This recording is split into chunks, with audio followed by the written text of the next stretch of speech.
그러면은 설 선물용 수산물 판매가 지난해 동기 대비 50% 증가하는 등 호조를 보이고 있습니다. 그만큼 명절 선물로 수산물의 선호도가 높아졌다는 얘기인데요. 이 명절 선물로 좋은 수산물을 이마트 성수점 연결해서 알아보겠습니다. 박지은 씨. 네, 맛있는 경제의 박지은입니다. 매년 다가오는 명절이지만 어떤 선물이 좋을지 매번 고민하게 되죠. 만족도 높은 선물이라면 이 수산물이 아닐까요? 자, 여기 꾸덕꾸덕 잘 건조된 굴비에 튀어나올 듯 싱싱한 전복까지 귀한 것들이 명절 왔다고 다 고개를 내밀었어요. 이 명절이 되면 닭들 고향에 내려가는데 오늘 나온 애들도 고향이 다 있겠죠? 네, 물론입니다. 우리나라 근해에서 올라온 것들입니다. 근해요? 어디서 온 것들인데요? 네, 여기 나온 굴비는 추자도에서 온 건데요. 가장 기름지고 알이 꽉 차 있는 산란기 때 잡아 이렇게 통통합니다. 네. 또 전복은 안도 지역 인근 도고도산으로 청정해역에서 자라 아주 싱싱합니다. 야, 정말 싱싱해 보이는데 근데 최적의 산지만 믿고 구입하기에는 좀 고민할 게 많잖아요. 네, 굴비는 염장이 가장 중요한데요. 유네스코가 생물권 보존지역으로 지정한 전남 신안 태평염전산 3년 묵은 천일염으로 간을 해 굴비의 뒷맛이 쓰지 않고 담백하며 고소합니다. 그리고 전복은 해저 6에서 10m 깊은 바닷속 저온에서 자라 살이 탄탄하고 쫄깃한 것이 특징입니다. 야, 이 전복 움직이는 거 좀 보세요. 진짜 싱싱해 보이네요. 그런데 수산물 가격도 요즘 만만치가 않잖아요. 걱정이에요. 네, 전반적인 시세는 굴비에 얼려인 참조기와 전복은 전년 대비 30% 상승했지만 이곳에서는 전년 시세를 유지하고 있습니다. 현재 알배기 굴비는 10마리 1.25kg에 14만 9천 원, 참굴비 20마리 2.3kg는 7만 8천 원, 도구수산 전복은 15마리 1.2kg에 8만 9천 원에 판매하고 있습니다. 지금 보니까 굴비는 가격대가 다양해서 원하는 걸 잘 고를 수 있을 것 같아요. 알겠습니다.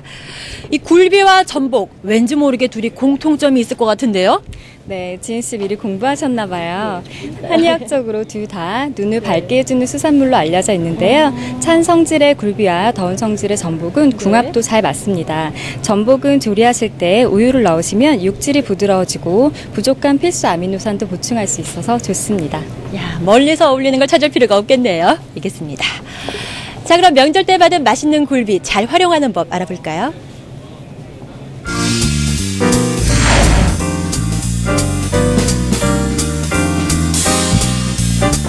굴비 하면 구수하게 이렇게 구워서 먹잖아요. 네. 그런데 좀 다르게 먹는 방법이 필요할 것 같은데 색다른 요리가 없을까요? 있죠. 예. 이 굴비로 매운탕을 끓여 드셔도 그렇게 시원할 수가 없어요. 그래서 오늘은 굴비 매운탕입니다. 자, 지금 냄비가 준비되어 있는데요. 이 냄비에 멸치를 넣고선요, 살짝 볶아주세요. 그러면은 물을 부어보도록 하겠습니다. 자, 찬물 부어주세요. 이렇게 하신 다음에요, 한 중불에서 한 10분 정도만 끓여주시면 돼요. 자, 이렇게 굴비가 준비가 되어 있습니다. 그럼 굴비 손질을 해줘야 되겠죠. 자, 그래서 지느러미 부분을 제거하신 다음에 또 가장 중요한 부분이 이 비늘이에요. 근데 비늘은요, 위생 비닐 안에 넣으시고요. 넣은 상태에서 칼 등을 이용하셔가지고요, 꼬리 쪽부터 머리 쪽으로요, 비늘을 긁어내세요. 그 다음에 쌀뜨물에다가 한번 헹궈주세요.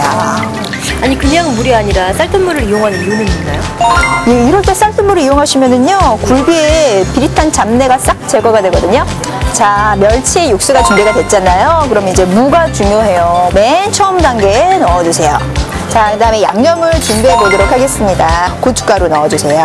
그 다음에 고추장 한 큰술 정도 조금 못되게 준비해 주세요. 그리고 다진 마늘 1.5큰술 정도 넣어주시고요. 그 다음에 국간장 한 큰술 정도 넣어주시고요. 후추 넣어주시고요. 또 이제 맛술 한 큰술 정도 넣어주시고요.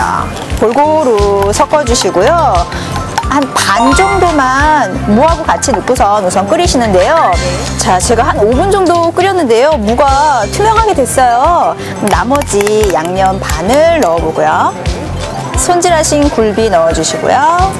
청양고추와 홍고추 넣어주시고요. 대파 넣어주시고요. 흰살 생선은 그렇게 오래 안 끓이셔도 돼요. 네, 단지 이제 굴비의 눈 색깔이 하얗게 변할 때까지만 끓여주시면 되거든요. 준비하신 팽이버섯 올리시고요. 시원하게 또 미나리 좀 넉넉히 올려주시고요. 이 정도 됐을 때 드시면 아주 맛이 좋아요. 이렇게 해서 굴비 매운탕 완성했습니다.